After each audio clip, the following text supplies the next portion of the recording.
আজ থেকে টিকা পাবেন গর্ভবতী ও দুগ্ধদানকারী মায়েরা। গণটিকার জন্য ভোর থেকেই দীর্ঘ লাইন।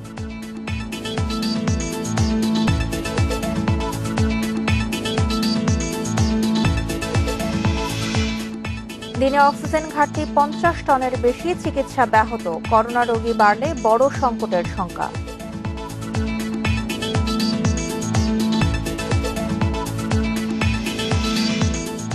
বুধবার থেকে চলবে গণপরিবহন। আজ শুরু ট্রেনের টিকিট বিক্রি। শর্ত সাপেক্ষে খুলছে প্রায় সবকিছু।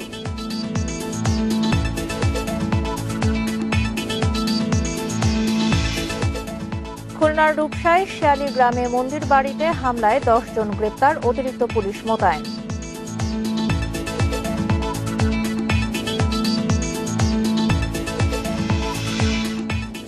জয় দিয়ে সিরিজ শেষ করতে চায় বাংলাদেশ। মিরপুরে অস্ট্রেলিয়ার বিপক্ষে পঞ্চম টি-20 সন্ধ্যায়।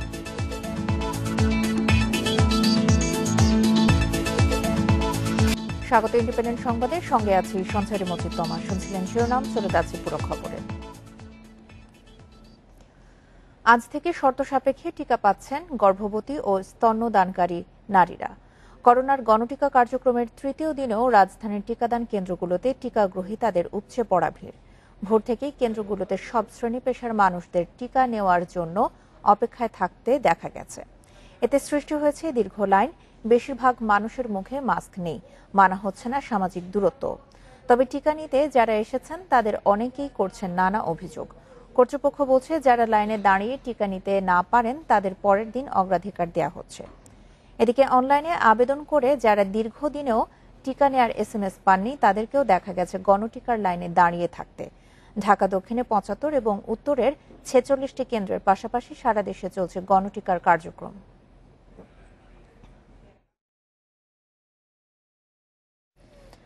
গণটিকা নিয়ে আরো জানাতে রাজধানীর তেজগাঁও থেকে যোগ দিচ্ছেন আমাদের সহকর্মী বনি ইবনে কামাল। বনি, টিকা কেন্দ্রগুলোতে এখনো টিকাদান কর্মসূচি শুরু হয়নি, কিন্তু আমরা সকাল থেকেই দেখেছি যে কেন্দ্রগুলোতে উপচে পড়া ভিড় রয়েছে। এই মুহূর্তে সেখানকার অবস্থা আপনি কেমন দেখছেন, আর টিকা গ্রহীতাদের পক্ষ থেকে কোনো অভিযোগ করা হয়েছে কিনা? দেখুন, দুদিন আগে থেকে যে গণটিকাদান কর্মসূচি শুরু হয়েছে, আমরা কিন্তু দেখতে পেয়েছি মানুষের মধ্যে এক ধরনের স্বতঃস্ফূর্ততা রয়েছে টিকা নেওয়ার ক্ষেত্রে। আমরা কিন্তু আজকে সকাল থেকেও তাই দেখতে পাচ্ছি। আমরা এখানে আসার পর দেখেছি যে যারা আসলে এসেছেন তারা বেশিরভাগই কিন্তু দেখা যাচ্ছে যে মধ্যরাত থেকে আসলে এই জায়গাটিতে অপেক্ষা করছে টিকা নিতে এসে, এবং সবার সাথে আসলে কথা বলে যদ্দূর জানা যাচ্ছে, যেহেতু সবাই কর্মজীবী, সেক্ষেত্রে তাদের কিন্তু এক ধরনের দাবি রয়েছে যে টিকাদান কর্মসূচিটা যদি আরো আগে শুরু করা যায় অথবা টিকাদান কেন্দ্রের সংখ্যা যদি বাড়ানো যায়, সেক্ষেত্রে তাদের কিছুটা সুবিধা হতে পারে। আপনি যে দীর্ঘ লাইনটি দেখতে পাচ্ছেন, এই দীর্ঘ লাইন কিন্তু আমরা প্রায় ভোর থেকেই দেখতে পাচ্ছি যে এরকম দীর্ঘ লাইন রয়েছে এবং আরো মানুষজন আসছে। সেক্ষেত্রে দেখা যাচ্ছে যে অনেক মানুষের ভিড়ই কিন্তু আসলে হচ্ছে, এবং সেই ক্ষেত্রে যে সামাজিক দূরত্ব নিশ্চিতের ব্যাপারটি ছিল বা সবার যে স্বাস্থ্যবিধি নিশ্চিতের ব্যাপারটি ছিল, সেটাও অনেক ক্ষেত্রেই উপেক্ষিত হতে দেখতে পাচ্ছি। আমরা যারা টিকা প্রত্যাশী তাদের সাথে কথা বলছিলাম, তারা কিন্তু আমাদেরকে জানাচ্ছিলেন যে সকাল 9টা থেকে টিকাদান কর্মসূচি শুরু হওয়ার কথা, এবং এর মধ্যে 2-1 জন আছেন যারা বলছেন গতকালকেও তারা এসেছিলেন কিন্তু টিকা নিতে পারেননি। এমন ধরনের অভিযোগ বা মানুষের যে মতবাদ, সেটাও কিন্তু আমরা দেখতে পাচ্ছি। সার্বিকভাবে কিন্তু একটি জিনিস সুস্পষ্ট যে 2 দিনেই যেই টিকা দেওয়ার লক্ষ্যমাত্রা ছিল, সেই লক্ষ্যমাত্রা কিন্তু অনেক আগেই পেরিয়ে গেছে, এবং সেই যে মানুষদের টিকা দেওয়ার কথা ছিল সেটার চেয়েও অনেক বেশি দেওয়া হয়েছে। আমরা দেখতে পেয়েছি যে 7 আগস্ট টিকা পেয়েছেন 21 লাখের বেশি মানুষ, এবং 8 আগস্ট অর্থাৎ গতকাল কিন্তু টিকা নিয়েছেন প্রায় 7.5 লাখ মানুষ। এরকম একটি পরিসংখ্যান কিন্তু আমরা দেখতে পাচ্ছি স্বাস্থ্য দপ্তরের সূত্রে। সেদিক থেকে বলা যায় যে মানুষের মধ্যে টিকা নেওয়ার যে আগ্রহ, সেটা আগের চেয়ে অনেকটাই বেশি বেড়েছে, এবং রাজধানীর যতগুলো গণটিকাদান কেন্দ্র পয়েন্ট রয়েছে সেই জায়গাগুলোতেও কিন্তু আসলে সাধারণ মানুষের ভিড়টা এমনই। সার্বিকভাবে এখন পর্যন্ত যেহেতু টিকাদান কর্মসূচি শুরু হয়নি, সেক্ষেত্রে এই টিকাদান কেন্দ্রগুলোতে যে ধরনের ব্যবস্থাপনা থাকার কথা ছিল বা যে ধরনের সুষ্ঠু ব্যবস্থাপনা থাকার ব্যাপারটি ছিল, সেটি কিন্তু অনেকটাই নেই। আমরা কিন্তু এমনটি দেখতে পাচ্ছি। তবে যারা এসেছেন তারা অভিযোগ করছেন যে এই টিকা কেন্দ্রের যে ব্যবস্থাপনা, সেটা আরো ভালো করা উচিত এবং টিকা কেন্দ্রের সংখ্যা বাড়ানো উচিত। কেননা এত মানুষ লাইনে দাঁড়াচ্ছে, দেখা যাচ্ছে যে একদম সবশেষ লাইনে যে দাঁড়িয়েছেন। বনি, আপনি তথ্য সংগ্রহ করতে থাকুন, পরবর্তীতে আপনার সঙ্গে আমরা আবারও যোগাযোগ করব। রাজধানীর তেজগাঁও থেকে গণটিকা কার্যক্রম নিয়ে জানাচ্ছিলেন সহকর্মী বনি ইবনে কামাল। এদিকে খুলনায় বন্ধ রয়েছে গণটিকা কার্যক্রম। এই বিষয়ে আরো জানাতে খুলনা থেকে যোগ দিচ্ছেন আমাদের সহকর্মী অভিজিৎ পাল। অভিজিৎ, সারা দেশে তো গণটিকা কার্যক্রম চলছে, কিন্তু খুলনায় তা বন্ধ রয়েছে, এটি আসলে কেন? আর এই বিষয়ে দায়িত্বপ্রাপ্তরা কিছু বলেছেন কিনা? 7 তারিখে গণটিকা কার্যক্রম উদ্বোধনের ঠিক আগে স্বাস্থ্য অধিদপ্তর থেকে বলা হয়েছিল যে 7 তারিখে শুধুমাত্র এটি উদ্বোধনের কার্যক্রম চলবে এবং তারপর 14 তারিখের থেকে আবার এটি পরপর 3 দিন এই গণটিকা কার্যক্রম চলবে এবং সেই নির্দেশনা অনুযায়ী খুলনা সিভিল সার্জন আসলে 7 তারিখে গণটিকার উদ্বোধন হয় এবং খুলনা মহানগরীর যে 31টি ওয়ার্ড আছে এবং খুলনা জেলার যে 64টি ইউনিয়ন আছে এই প্রত্যেকটি জায়গাতে 3টি করে কেন্দ্র করে কিন্তু গণটিকা কার্যক্রম শুরু করা হয় এবং তারপর বলা হয়েছে যে আগামী 14 তারিখ থেকে মূলত এই গণটিকা কার্যক্রম পরপর 3 দিন খুলনা চলবে। তবে আমি আপনাকে একটু দেখাতে চাই, গণটিকা কার্যক্রম যদিও খুলনাতে বন্ধ রয়েছে, তারপরেও খুলনার স্বাভাবিক যে টিকা কার্যক্রমগুলো রয়েছে, যারা রেজিস্ট্রেশন করে টিকা দিতে চেয়েছেন তারা মূলত হচ্ছে কিন্তু এখন এই কেন্দ্রটি আছে। আমি এখন সদর হাসপাতালের কেন্দ্রের সামনে আছি।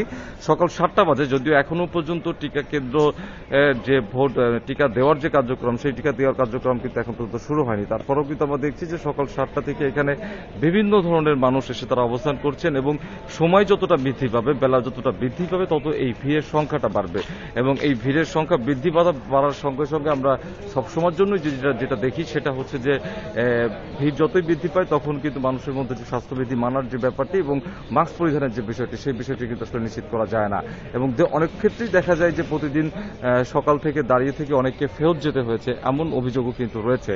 আর গণটিকা কার্যক্রমের সঙ্গে যুক্ত যারা রয়েছেন তারা আমাদেরকে বারবারই যেটা বলছেন যে আসলে যে ওয়ার্ডগুলোতে প্রতিটি 3টা কেন্দ্রে 200 করে প্রতি ওয়ার্ডে 600 জনের যে টিকার তালিকা দেওয়া হয়েছে, সেটি দিয়ে আসলে গণটিকা কার্যক্রমের যে চাহিদা, সেই চাহিদা পূরণ করা সম্ভব হচ্ছে না। ফলে আমরা গণটিকা কার্যক্রম উদ্বোধনের দিন থেকেই দেখেছি যে নগরীর যে ওয়ার্ড কাউন্সিলর কার্যালয়গুলো রয়েছে, সেই কার্যালয়গুলোতে কিন্তু প্রতিদিনই টুকটাক ঝামেলা হয়েছে এবং আমরা ওয়ার্ড কাউন্সিলররাও কিন্তু বারবার করে বলেছেন যে এই যে 200টি টিকা দেওয়া হয়েছে প্রতিটি কেন্দ্রে, এই পরিধিটা যদি আরো বৃদ্ধি করা যায় কিনা। এবং সাধারণ যারা মানুষ যারা টিকা দিতে এসেছেন বা টিকা প্রত্যাশী রয়েছেন তারাও কিন্তু একই কথা বলেছেন যে টিকার পরিমাণ যদি কেন্দ্রগুলোতে বৃদ্ধি করে দেওয়া যায় তাহলে এই যে অরাজকতা, এই যে অরাজকতাটি বন্ধ হবে। আর যারা স্বাভাবিকভাবে রেজিস্ট্রেশন করে টিকা দিচ্ছেন তাদের ক্ষেত্রে বারবারই বলা হয়েছে যে এই রেজিস্ট্রেশন করার পরেও তারা আসলে তারিখ পাচ্ছেন না এবং সেক্ষেত্রে দীর্ঘদিনের অপেক্ষা করতে হচ্ছে এবং তাদেরকে অপেক্ষায় থাকতে হচ্ছে আসলে কবে তারিখ পাবেন। অনেক ক্ষেত্রে অনেকে কেন্দ্রে এসে ফিরে যেতে হয়েছে, এমন অভিযোগও কিন্তু রয়েছে।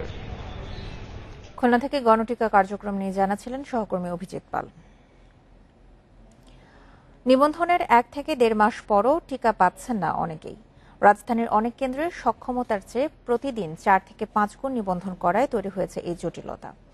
লোকবল সংকট সহ জায়গার স্বল্পতা নিরসনে কাজ চলছে বলে জানিয়েছেন স্বাস্থ্য অধিদপ্তর। মালিবাগ চৌধুরীপাড়া থেকে নয়াটোলা নগর মাতৃসদন কেন্দ্রে টিকা নিতে এসেছেন 65 বছর বয়সী লুৎফর রহমান খান। টিকার জন্য 3 ঘন্টা লাইনে দাঁড়িয়ে অপেক্ষায়। একটাই আবেদন যে সেন্টার বাড়ায় দিয়ে যাতে লোকজনের ভোগান্তিটা কম হয়। নিবন্ধনের 1.5 মাস পরও SMS না পাওয়ার অভিযোগও আছে অনেকের। 3 ঘন্টা যাবত দাঁড়ায় আছে এবং কোনো স্বাস্থ্যবিধি এখানে নাই। আমি ভাই গত মাসের 7 তারিখে করছি, গত মাসের 8 তারিখে। আমি 1 মাস পরে আমি ডেট পাইছি, আমি আমার ওয়াইফ দুজনই। দীর্ঘদিনেও SMS না পেয়ে ডেন্টাল কলেজ, ঢাকা মহানগর জেনারেল হাসপাতাল, জাতীয় নাক কান গলা ইনস্টিটিউট সহ বিভিন্ন কেন্দ্রে সরাসরি এসেছেন ভুক্তভোগীরা। টিকা রেজিস্ট্রেশন করেছি কিন্তু এখনো অবধি পর্যন্ত কোনো SMS পাইনি। কবে পাবো তা জানতে চাচ্ছি। কারণ ওরা বলে যখন ম্যাচ আসবে তখন দেবে, এর আগে দেবে না। তাই আমি বলছি কি 6 মাস পরে পাবো, আমি তখন 6 মাস পরে 6 মাস পরে পাবেন। কেন্দ্র থেকে বলা হচ্ছে নিবন্ধনের বিপরীতে টিকা দিতে না পারায় তৈরি হয়েছে এ জটিলতা। এখন পর্যন্ত যে পরিমাণ নিবন্ধন হয়েছে তার কাজ শেষ করতে লাগতে পারে 2 থেকে 2.5 মাস। কারণ আমাদের এখানে ম্যান পাওয়ার কম, প্লাস প্লেসটা অনেক ছোট। এখানে আমরা যে 2-3টা বুথ করব এই জায়গা নাই। 17 বা তার 17,000 প্লাস তার প্লাস এর বেশি এখন লাইনে কিন্তু রয়ে গেছে রেজিস্ট্রেশন যারা করেছে অলরেডি। তো আমরা যেহেতু ডেইলি 300 করছি, তাতে করে তো খুব দ্রুত ভ্যাকসিনেশন প্রোগ্রাম আগাচ্ছে না। স্বাস্থ্য অধিদপ্তর বলছে টিকা কেন্দ্র বাড়ানোর পরিকল্পনা থাকলেও সংকট রয়েছে জনবলের।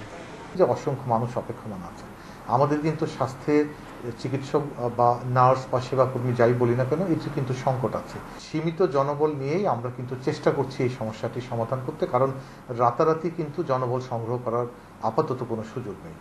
দেশে এ পর্যন্ত করোনার টিকার জন্য নিবন্ধন করেছেন 2,29,00,000-এর বেশি মানুষ। Buddhadeb Kundu, independent news, Dhaka. দেশে দিনে অক্সিজেনের ঘাটতি 50 টনের বেশি। এতে সময় মতো অক্সিজেন পাচ্ছে না অনেক হাসপাতাল। এতে ব্যাহত হচ্ছে চিকিৎসা। রোগী বাড়লে সংকট আরও প্রকট হওয়ার শঙ্কা চিকিৎসকদের।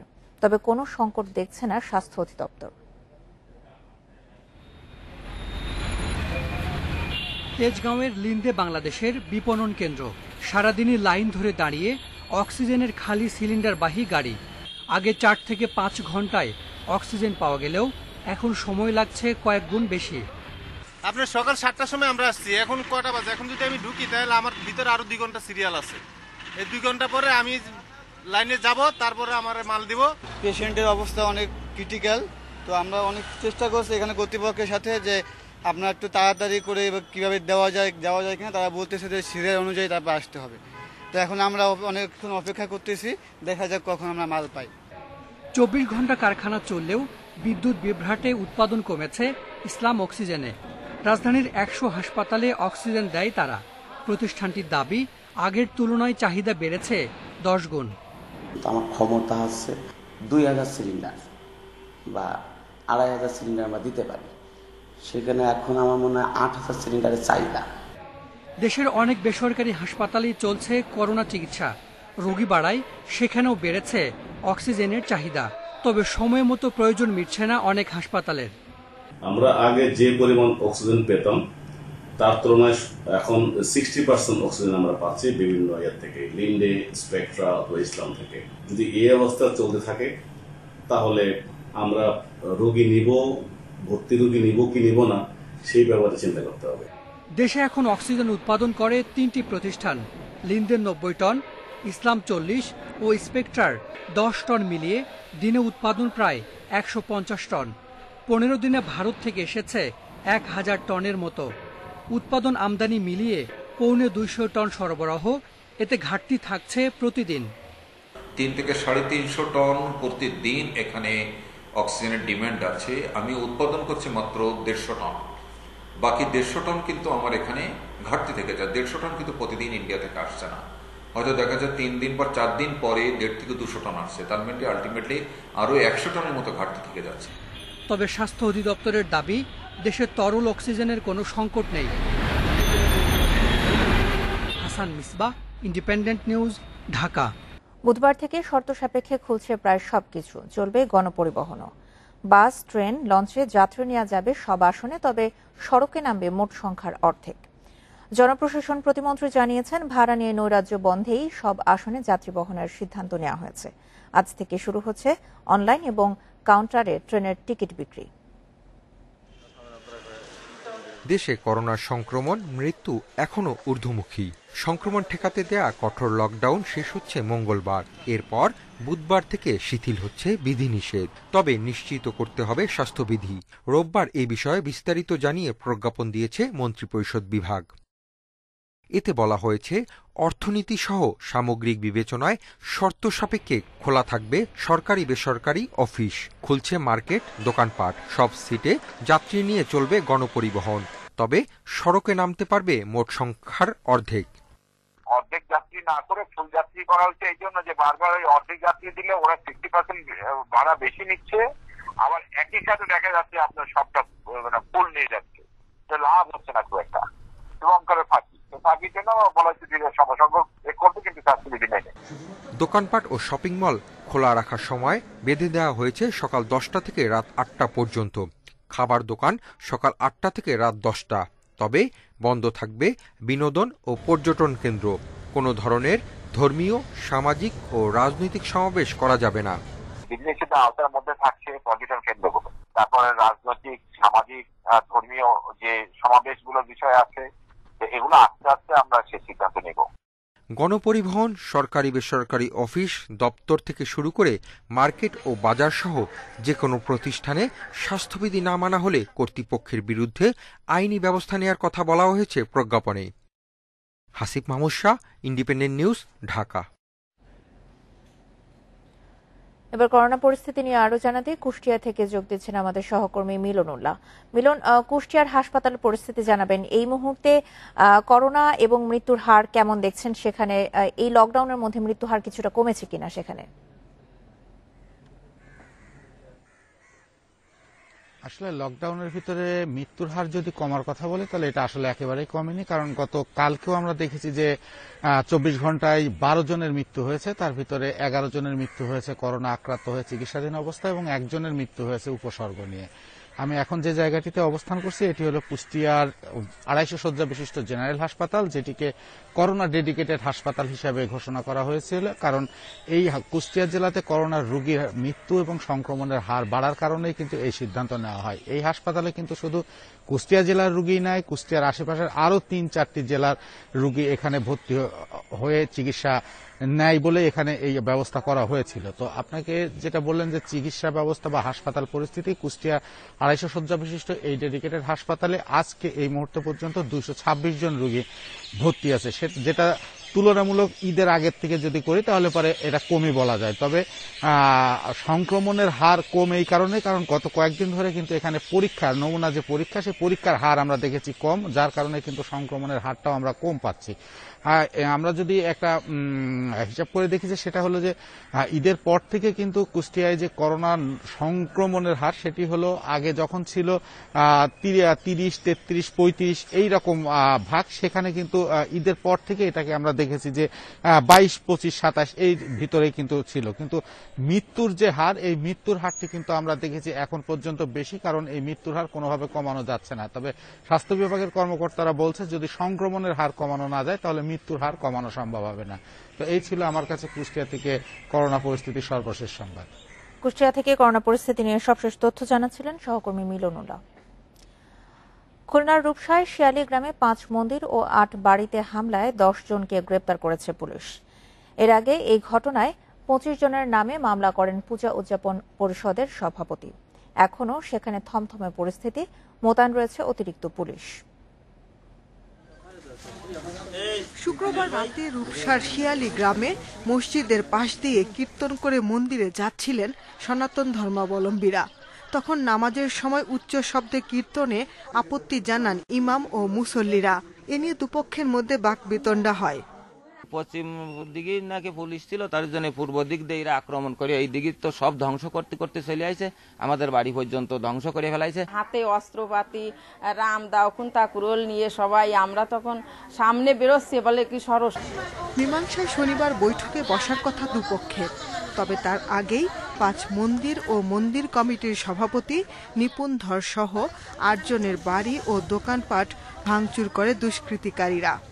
এখানে একটা মসজিদ আছে, শিয়ালী বাজার মসজিদ। এই বাজার মসজিদের যে ইমাম সাহেব তাদের বাধাগ্রস্ত করে এবং সেখানে এমতো অবস্থায় হচ্ছে তাদের ভিতরে কথা কাটাকাটি হয় এবং এক পর্যায়ে আমি যেটা শুনতে পাই আমি একটা ধাক্কাধাক্কি হয়। পরে 25 জনের নামে থানায় মামলা করেন রূপসা পূজা উদযাপন পরিষদের সভাপতি শক্তিপদ বসু।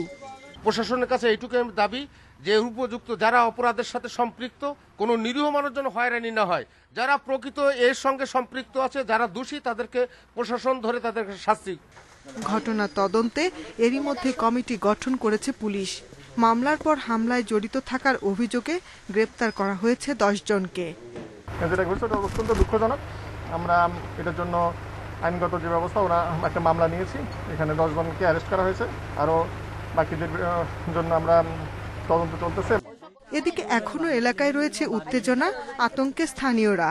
পরিস্থিতি স্বাভাবিক রাখতে মোতায়েন করা হয়েছে অতিরিক্ত পুলিশ সদস্য। Independent news desk. রাজপরিমণি ও মিশু জিসান রাতে তাদের বাড়িতে নিয়মিত আড্ডায় বসতেন অন্তত 2টি কোম্পানির এমডি, একাধিক ব্যাংকের ব্যবস্থাপনা পরিচালক, রাজনৈতিক নেতা, ওয়ার্ড কমিশনার থেকে শুরু করে পুলিশ কর্মকর্তা। গোয়েন্দারা বলছেন অন্তত 200 নারীকে সচ্ছল জীবনের প্রলোভনে অনৈতিক কাজে যুক্ত করেছে রাজচক্র। তারা তৎপর ছিল বিদেশেও। রাজধানীর গুলশানে র্যাবের মাদক বিরোধী অভিযানে সামনে আসে মিশু জিশান চক্রের নাম। তাদের জিজ্ঞাসাবাদেই জানা যায় অভিজাত এলাকায় বাসা ভাড়া নিয়ে মিনিবার বসিয়ে উচ্চবিত্তের সঙ্গে সম্পর্ক তৈরি করছেন এক শ্রেণীর মডেল তারকা।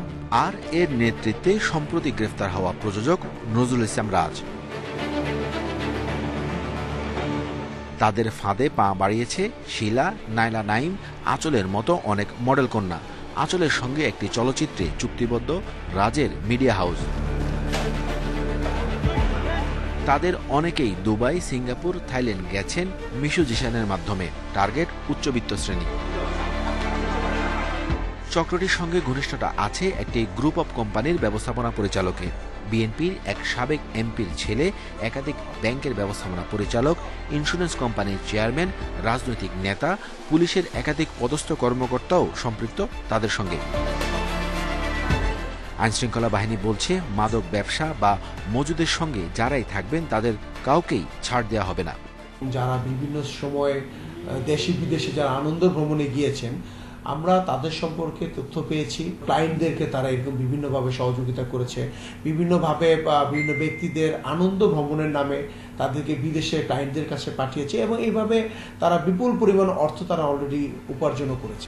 শুধু মডেল বা নায়িকা নয়, মিশু জিশান চক্রের সঙ্গে যারা তাদের যোগাযোগ করিয়ে দিয়েছেন তাদের বিরুদ্ধেও অভিযান চালানোর কথা জানিয়েছে RAB. Arafatur Rahman, independent news, Dhaka. চিত্রনায়িকা পরিমণি ও গোয়েন্দা কর্মকর্তা গোলাম সাকলায়েনের ঘনিষ্ঠতার অভিযোগ তদন্তে কমিটি গঠন করেছে পুলিশ সদর দপ্তর।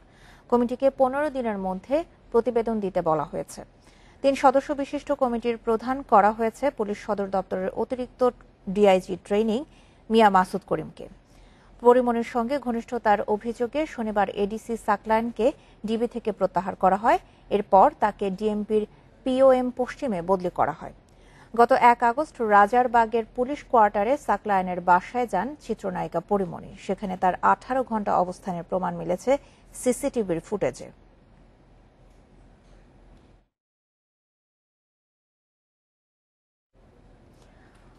মশার বংশবিস্তার ঠেকাতে বৃষ্টির পানি জমে এমন কিছু জমা দিলে পুরস্কার মিলবে। উত্তর ঢাকার মেয়রের এমন ঘোষণায় সাড়া দিয়েছেন অনেকেই। রাস্তায় পড়ে থাকা ডাবের খোসা, চিপসের প্যাকেট, টায়ার সংগ্রহ করে কাউন্সিলর অফিসে জমা দিলেই দেয়া হচ্ছে টাকা। 30 টাকার জন্য আমাদের কোনো অসুবিধা নাই। আমাদের কাজ হচ্ছে আপনারা স্তূপ করে রেখে দিবেন। আমাদের সিটি কর্পোরেশন থেকে লোকজন গিয়ে ক্যাশ টাকা আমরা ওখানে দিয়ে আসবো। এডিস নিধনে শনিবার 10টায় 10 মিনিট নিজের বাসাবাড়ি পরিষ্কার কর্মসূচিতে অংশ নিয়ে এমন ঘোষণা দেন মেয়র আতিকুল ইসলাম। এরপরই রাজধানীর কালাচাঁদপুর এলাকার এই যুবক নেমেছেন রাস্তায়। সংগ্রহ করছেন চিপসের প্যাকেট, পরিত্যক্ত চায়ের কাপ এবং টায়ার। পরে নিয়ে যান কাউন্সিলর কার্যালয়ে। হিসাব করে তাকে 200 টাকা পুরস্কার দেওয়া হয়। এই যে টায়ার নিয়ে আসলাম, নারকেল আনলাম, খরচা আনলাম, 200 টাকা। পরিচ্ছন্নতার কাজে নেমেছেন আরো অনেকেই। পুরস্কারের ঘোষণা মশার বংশবিস্তার ঠেকানোর কাজে উৎসাহী করেছে তাদের। আচ্ছা, এগুলো আমরা টোকাইছি, ঠিক আছে, এই জন্য যে আমাদের বর্তমানে করোনা মহামারী, আমাদের চলাফেরা কষ্ট, আমাদের কাম নাই, বেকার, এই জন্য সারা জন্য বকশিশ দিছে।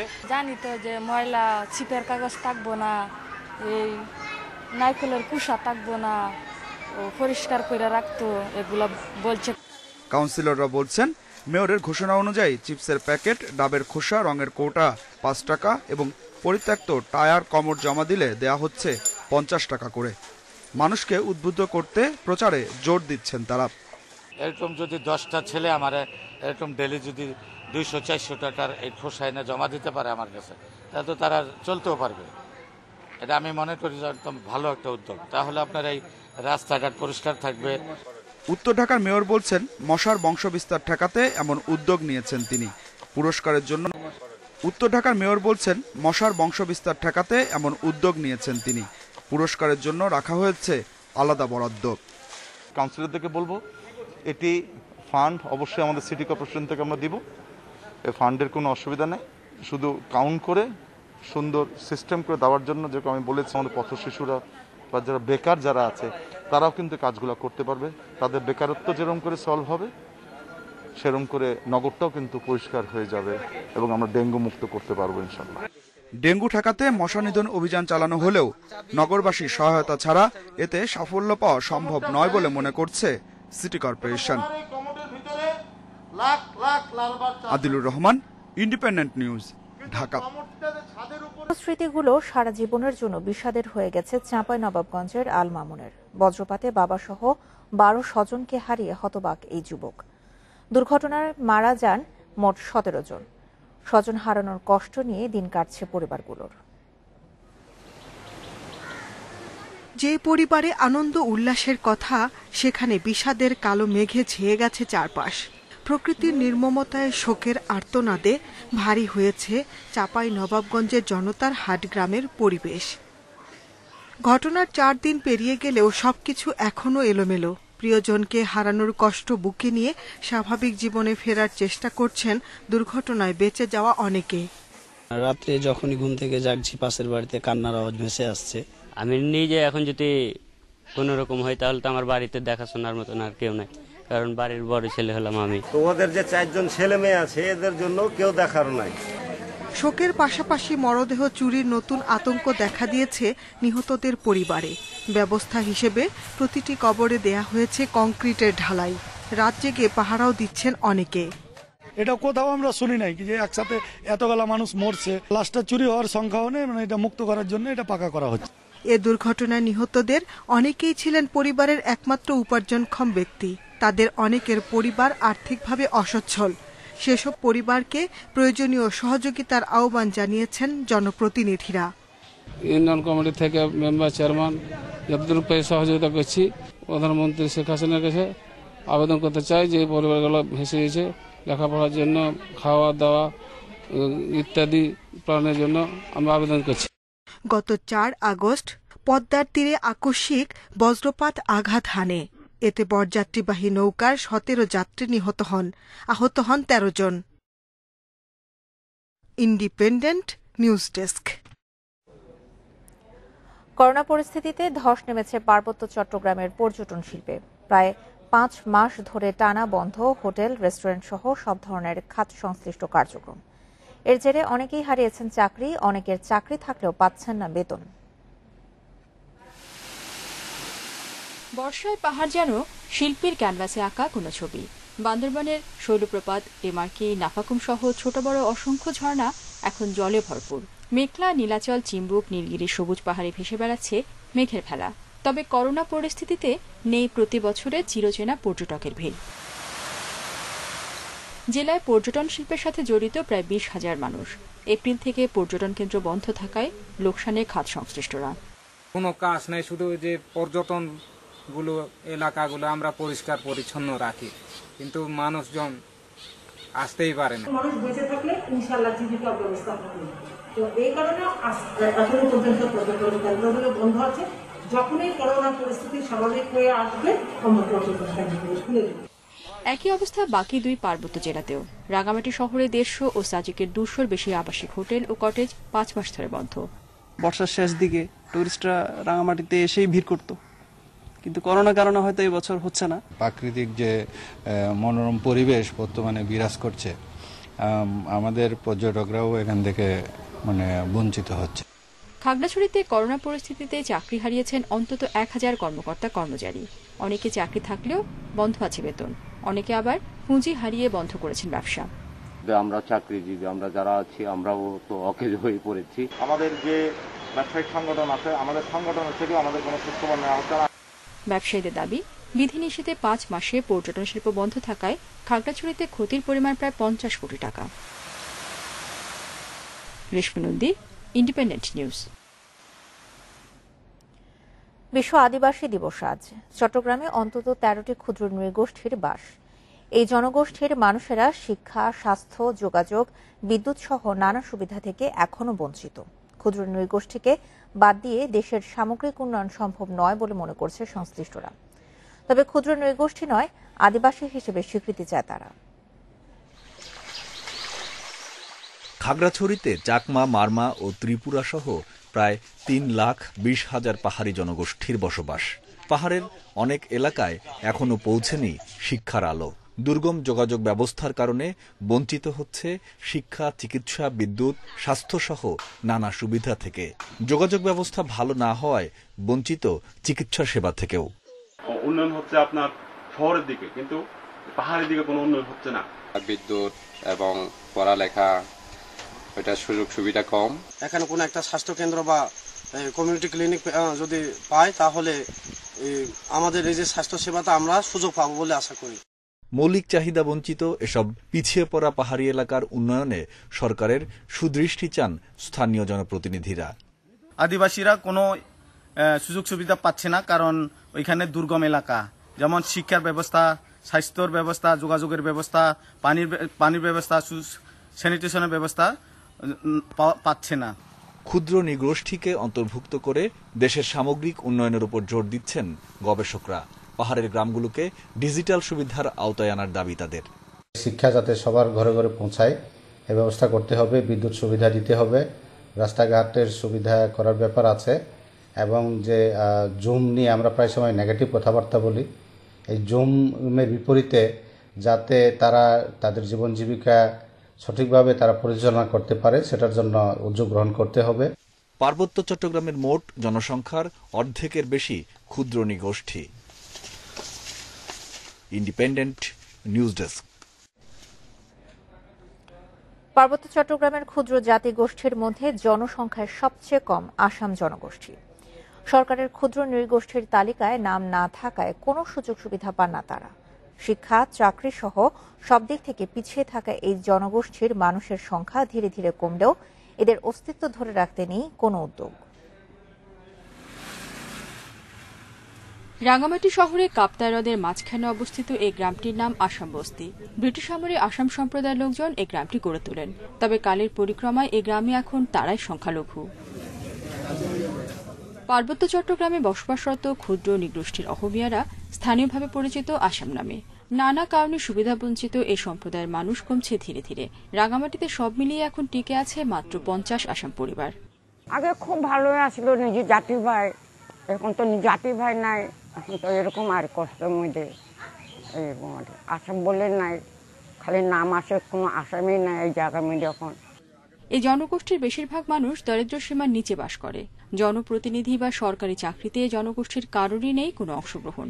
মূল স্রোতে যোগ দিতে আসামদের অনেকেই তাই এখন নিজেদের নামের শেষে লাগিয়ে নিচ্ছেন মারমা, চাকমা সম্প্রদায়ের পরিচিতি। সবাই তো চায় একটু সুখে দুই মুঠি ভাত খাওয়ার জন্য, তো এই সরকারি চাকরি পাওয়ার জন্য হয়তো ওরা ওইভাবেই অন্য অন্য যাদের কোটা আছে, ওই কোটার, যেমন মারমাদের কোটা আছে, অন্য অন্য জাতির কোটা আছে, চাকমাদেরও আছে, হয়তো ওরা ওইভাবে যাচ্ছে। শিক্ষা, চাকরি থেকে শুরু করে সব দিক থেকে পিছিয়ে থাকায় হারিয়ে যেতে বসেছে আসাম জনগোষ্ঠীর ভাষা, কৃষ্টি, সংস্কৃতি। সরকারি নথিতে নাম না থাকায় পান না বিশেষ কোনো সুযোগ সুবিধাও। ওনারা অন্তর্ভুক্ত না হওয়ার পরিপ্রেক্ষিতে সাংস্কৃতিক ক্ষেত্রে এবং চাকরি এবং অন্যান্য যে সুযোগ সুবিধা রাষ্ট্রীয়, ওনারা ওখান থেকে সুবিধা গ্রহণ করতে পারছেন না। এক্ষেত্রে আমরা সদস্য সরকার, বিশেষ করে সংস্কৃতি বিষয়ক মন্ত্রণালয়ের মন্ত্রী মহোদয় বরাবরে যদি ওনারা আবেদন করেন, তাহলে হয়তো এই জিনিসটা পরবর্তী সরকার, এটা যে কমিটি আছে, ওই কমিটির মাধ্যমে হয়তো অন্তর্ভুক্ত করার একটা সুযোগ সৃষ্টি হবে। রাঙ্গামাটির আসাম বস্তির 50 পরিবার ছাড়াও বান্দরবান ও খাগড়াছড়ি জেলাতে ছড়িয়ে ছিটিয়ে আরও 15 থেকে 20 আসাম পরিবারের সন্ধান পাওয়া যায়। Independent news desk. সংক্রমণের 20 মাস না পেরোতেই 43 লাখ মানুষের প্রাণ কেড়ে নিল করোনা ভাইরাস। রোববার 7,800 মানুষের মৃত্যুসহ এ পর্যন্ত মারা গেছে 43,06,000 জন। 24 ঘন্টায় নতুন শনাক্ত হয়েছে 4,69,000, জানিয়ে বিশ্বে মোট আক্রান্ত 20,34 লাখের বেশি। একদিনে সবচেয়ে বেশি 1,500 মানুষ মারা গেছে ইন্দোনেশিয়ায়, সেখানে নতুন শনাক্ত 26,000। বিশ্বে দ্বিতীয় সর্বোচ্চ মৃত্যু রাশিয়ায়, দেশটিতে মারা গেছে 787 জন। এদিকে ভারতে 24 ঘন্টায় 450 জনের মৃত্যু হয়েছে। সংক্রমণ কমায় মুম্বাইয়ে 15ই আগস্ট থেকে চলবে ট্রেন, তবে শুধুমাত্র করোনার 2 ডোজ টিকা নেওয়া মানুষই ট্রেনে চড়তে পারবে বলে জানিয়েছে কর্তৃপক্ষ। এদিকে করোনা টিকার 2 ডোজ নেওয়াদের জন্য মালয়েশিয়ার 8 প্রদেশে চলাচলে বিধিনিষেধ শিথিলের ঘোষণা দিয়েছে দেশটির সরকার। এদিকে কাবুল দখলে নিতে কূটনৈতিক স্বীকৃতি পেতে তৎপর তালেবান। পাশাপাশি শহরটির নিয়ন্ত্রণ নিতে সুরক্ষিত গ্রিন জোনে চলছে বিক্ষিপ্ত বন্দুকযুদ্ধ, বোমা হামলা। তবে আফগানিস্তানের শাসক প্রশ্নে নিজ স্বার্থের হিসাব করছে চীন, রাশিয়া ও পাকিস্তান, ভারত।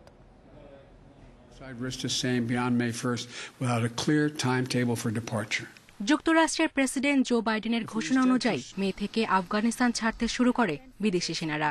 এর মধ্যে 90% মার্কিন সেনা সরিয়ে নিয়েছে ওয়াশিংটন। অন্যদিকে একের পর এক জেলাসহ গুরুত্বপূর্ণ শহরের দখল নিতে শুরু করেছে সশস্ত্র তালেবান। আফগানিস্তানের 34টির মধ্যে অর্ধেকের বেশি প্রাদেশিক রাজধানী দখলের দ্বারপ্রান্তে তারা। মূল লক্ষ্য রাজধানী কাবুলের নিয়ন্ত্রণ, আর তা সময়ের ব্যাপার বলছেন বিশেষজ্ঞরা। তালেবানের সঙ্গে সংঘাত তীব্র রূপ নিচ্ছে। বেশিরভাগ ক্ষেত্রেই তাদের প্রতিরোধে ব্যর্থ হচ্ছে সরকারি বাহিনী। দুঃখজনক হলেও এমন সময় আসতে পারে যখন হাল ছেড়ে দিতে বাধ্য হবে নিরাপত্তা বাহিনী। বিশ্লেষকেরা মনে করছেন আফগানিস্তানের দখল নিতে খুব বেশি বেগ পেতে হবে তালেবানদের। তবে তাদের এককভাবে আফগানিস্তানের ক্ষমতায় দেখতে চায় না রাশিয়া, চীন সহ আঞ্চলিক শক্তিগুলো। বল প্রয়োগে কাবুলের নিয়ন্ত্রণ নিলে স্বীকৃতি না দেওয়ার কথা আগেই জানিয়ে রেখেছে ওয়াশিংটন। তবে তালেবানকে পূর্ণ সমর্থন দিচ্ছে পাকিস্তান। বর্তমান সরকারের সঙ্গে ইসলামাবাদের সম্পর্ক এখন শীতল। পাকিস্তানের আধিপত্য খর্ব করতে ভারতকে পাশে টানছিলেন দেশটির প্রেসিডেন্ট আশরাফ গনি। এদিকে কাবুল দখলের আগে স্বীকৃতির সন্ধানে কূটনৈতিক তৎপরতা চালালেও এখনো পালে হাওয়া পায়নি তালেবান। বিদেশি কূটনীতিকদের প্রস্তাব মেনে শরিয়া আইনে গণতান্ত্রিক মূল্যবোধের শাসন প্রতিষ্ঠা হলে অভ্যন্তরীণ কোন্দলে জড়াতে পারে জঙ্গি গোষ্ঠীটি। সায়রা খান, ইন্ডিপেন্ডেন্ট নিউজ। বাংলাদেশ অস্ট্রেলিয়া সিরিজের শেষ টি-20 আজ। চতুর্থ ম্যাচ জিতে সাহস ফিরেছে অজিদের। তিনি স্পিনারের পরিকল্পনায় ধারাবাহিকতা চায় সফরকারী দল। অন্যদিকে ব্যাটিং ব্যর্থতা কাটিয়ে জয় দিয়েই মিশন শেষের প্রত্যয় টাইগারদের। মিরপুরে ম্যাচ শুরু সন্ধ্যা 6টায়। 5 দিনে 4 ম্যাচ। ঐতিহাসিক সিরিজ জয় আসলেও টানা খেলার ধকল থেকে গেছে। ক্রিকেটারদের বিশ্রাম দিয়ে খেলিয়েছে অস্ট্রেলিয়া। অন্যদিকে 4 ম্যাচে একই একাদশ নামিয়েছে বাংলাদেশ। শেষ ম্যাচের আগে একদিন ছুটি একটু হলেও মুস্তাফিজ সাকিবদের ক্লান্তি দূর করতে পারে। অবশেষে মিরপুরের উইকেটের ধরন বুঝে তিনি স্পিনার কাজে লাগিয়ে জয় তুলে নিয়েছে অজিরা। শেষ ম্যাচে ব্যবধান কমাতে সেই পরিকল্পনায় করতে চায় সফরকারী দল। শেষ ম্যাচে 3 স্পিনার 12 ওভার বল করেছে, যা কাজে দিয়েছে। এই ম্যাচেও সেই পরিকল্পনা থাকবে। উইকেটের সাথে অনেকেই মানিয়ে নিয়েছেন। শেষ ম্যাচে সেটা কাজে লাগাতে পারলে 3-2 সিরিজ শেষ করা সম্ভব। যে লক্ষ্য নিয়ে সিরিজ শুরু করেছিল বাংলাদেশ তা পূরণ হয়েছে। সিরিজ জয়ের পরেও আছে অতৃপ্তি, সেটা ব্যাটসম্যানদের নিয়ে। সেই ব্যর্থতা কাটিয়ে শেষটা জয় দিয়ে করতে চায় মাহমুদুল্লাহর দল। পরীক্ষা নিরীক্ষা নয়, অপরিবর্তিত একাদশেই খেলার সম্ভাবনা বেশি। কেউ কারোর উপর ভরসা করতেছে না, সবাই নিজের উপর ভরসা করতেছে। একজন গেলে আরেকজন ধরতেছে।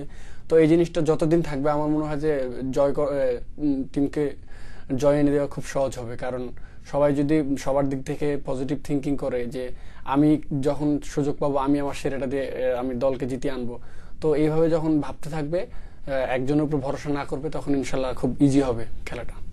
4 ম্যাচে উইকেটে বড় কোনো পরিবর্তন নেই। শেষ ম্যাচেও আসবে না। স্পিনারদের জন্যই থাকবে সহায়তা। আরও একটা লো স্কোরিং ম্যাচে বৃষ্টির বাধা পড়তে পারে, তবে ভেস্তে যাওয়ার শঙ্কা নেই। Mazharul Islam, independent news.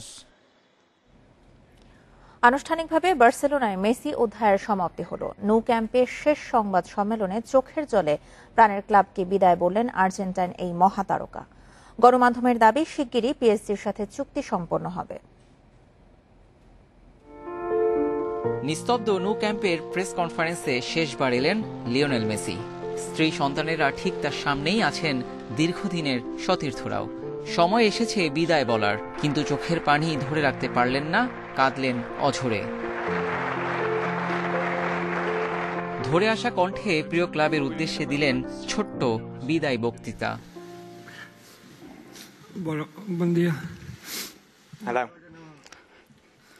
13 বছর বয়সে এখানে এসেছিলাম আমি। আজ 21 বছর পর ক্লাবটা ছেড়ে যাচ্ছি। আমি, আমার স্ত্রী, আমার 3 কাতালান আর্জেন্টাইন সন্তান। ক্লাবটাতে যা করেছি তা নিয়ে আমি গর্বিত। প্রিয় সমর্থকদের যে মাঠ থেকে বিদায় জানাতে পারলেন না, এই আক্ষেপও ঝরল তার কণ্ঠে। জানালেন থাকার সব চেষ্টাই করেছে বার্সেলোনাও। ক্লাব ছাড়তে হচ্ছে, এতে ভীষণ কষ্ট হচ্ছে। এই ক্লাবটাকে আমি প্রচন্ড ভালোবাসি। এমন একটা মুহূর্ত আসবে এটা আমি কখনো ভাবিনি। গত বছর আমি ক্লাব ছাড়তে চেয়েছিলাম, এই বছর তা নয়। এটা আমার ঘর, আমাদের ঘর। আমি এখানে থাকতে চেয়েছিলাম, আর এ কারণেই কষ্টটা বেশি হচ্ছে। বার্সা বিদায় বলে দিয়েছে, অন্যদিকে মেসিকে বরণ করতে প্রস্তুত পিএসজি। 2 বছরের চুক্তি সংক্রান্ত আনুষ্ঠানিকতাই কেবল বাকি। মঙ্গলবারের জন্য বিখ্যাত আইফেল টাওয়ারও নাকি ভাড়া করে রেখেছে লা পার্সিয়ান। শিগগিরই স্বাস্থ্য পরীক্ষার জন্য প্যারিস যাচ্ছেন আর্জেন্টাইন মহাতারকা। পিএসজি একটা সম্ভাবনা, তবে সত্যি বলতে কারো সঙ্গেই কিছু চূড়ান্ত হয়নি। অনেক ক্লাবই আগ্রহ দেখিয়েছে, দ্রুত হয়তো চূড়ান্ত হয়ে যাবে। আমরা এ নিয়ে আলোচনা চালিয়ে যাচ্ছি। বিদায় বেলায় মেসির কণ্ঠে উচ্চারিত হলো, ব্যক্তির চেয়ে ক্লাবই বড়। তাই তো প্রিয় ক্লাবে আবারও ফিরতে চান, হয়তো অন্য কোনো ভূমিকায়। Abidur Rahman, independent news. করোনাকালে কঠিন চ্যালেঞ্জে সফল জাপান। সমাপনী অনুষ্ঠানের মধ্য দিয়ে পর্দা নামল টোকিও অলিম্পিকের। 23 জুলাই যে মশাল জ্বলেছিল সেটা নিভিয়ে শেষ হলো গেমসের যাত্রা। শেষ দিনের নাটকীয়তায় চীনকে টপকে শ্রেষ্ঠত্ব যুক্তরাষ্ট্রের। 17 দিনের ক্রীড়াযজ্ঞ শেষে বিদায়ের সুর। শঙ্কা সমালোচনা এড়িয়ে টোকিও অলিম্পিক শেষ হলো আগামীর বার্তা দিয়ে। সমাপনী অনুষ্ঠানের শুরুতেই ছিল বিভিন্ন দেশের অ্যাথলিটদের আনন্দমুখর উপস্থিতি। এরপর শুরু হয় নানা আনুষ্ঠানিকতা। করোনাকালে এত বড় আয়োজন শেষ হলো, এই গেমসের সাথে সম্পৃক্তদের ট্রিবিউট জানানো হয়েছে। অনুষ্ঠানে নানাভাবে উপস্থাপন করা হয়েছে জাপানের সংস্কৃতি, লোকাচার, রাজনৈতিক এবং অর্থনৈতিক উত্থানকে। যে মশালটি 23 জুলাই জ্বলেছিল, অবশেষে তা নিভিয়ে দেয়া হলো। আবারও দেখা হবে, অপেক্ষায় 2024-এর জন্য। আয়োজন সেবার প্যারিসে। চীনের সাথে সেরা হবার লড়াই জমেছে জমজমাট। শেষ দিনে চূড়ায় ওঠার সুযোগ হাতছাড়া করেনি যুক্তরাষ্ট্র। টানা 7বার মেয়েদের বাস্কেটবলে সোনা জিতে ওদের উড়ন্ত শুরু। ফাইনালে স্বাগতিক জাপানকে হারায় 90-75 পয়েন্টে। পরের সাফল্য সাইক্লিংয়ে, তাতে ধরে ফেলে চীনকে। আর মেয়েদের ভলিবলের ফাইনালে ব্রাজিলকে উড়িয়ে ইতিহাস গড়ার সাথে এককভাবে শীর্ষে ওঠে যুক্তরাষ্ট্র। ওদের শ্রেষ্ঠত্বেই শেষ হলো এবারের অলিম্পিক। চীনের সঙ্গে ব্যবধান 1 স্বর্ণের। মার্কিন অ্যাকাউন্টে সর্বোচ্চ 113 পদক। 3-এ থাকা স্বাগতিক জাপানের 27 স্বর্ণ, 4-এ গ্রেট ব্রিটেন। পরের অবস্থানে রাশিয়ান অলিম্পিক কমিটি। শেষ বেলায় আলো কেড়ে নেন ইলিয়ড কিপচোগে। ম্যারাথনে টানা 2য় স্বর্ণ বাগিয়ে অন্যতম সেরা অলিম্পিয়ান বনে গেছেন কেনিয়ার এই athlete. Abidur Rahman, independent news. এ ছিল এখনকার মতো ইন্ডিপেন্ডেন্ট সংবাদে। ইন্ডিপেন্ডেন্ট টেলিভিশনের সব খবর আরও বিস্তারিত জানতে চোখ রাখুন ফেসবুক, ইউটিউব এবং টুইটারে। ধন্যবাদ সবাইকে।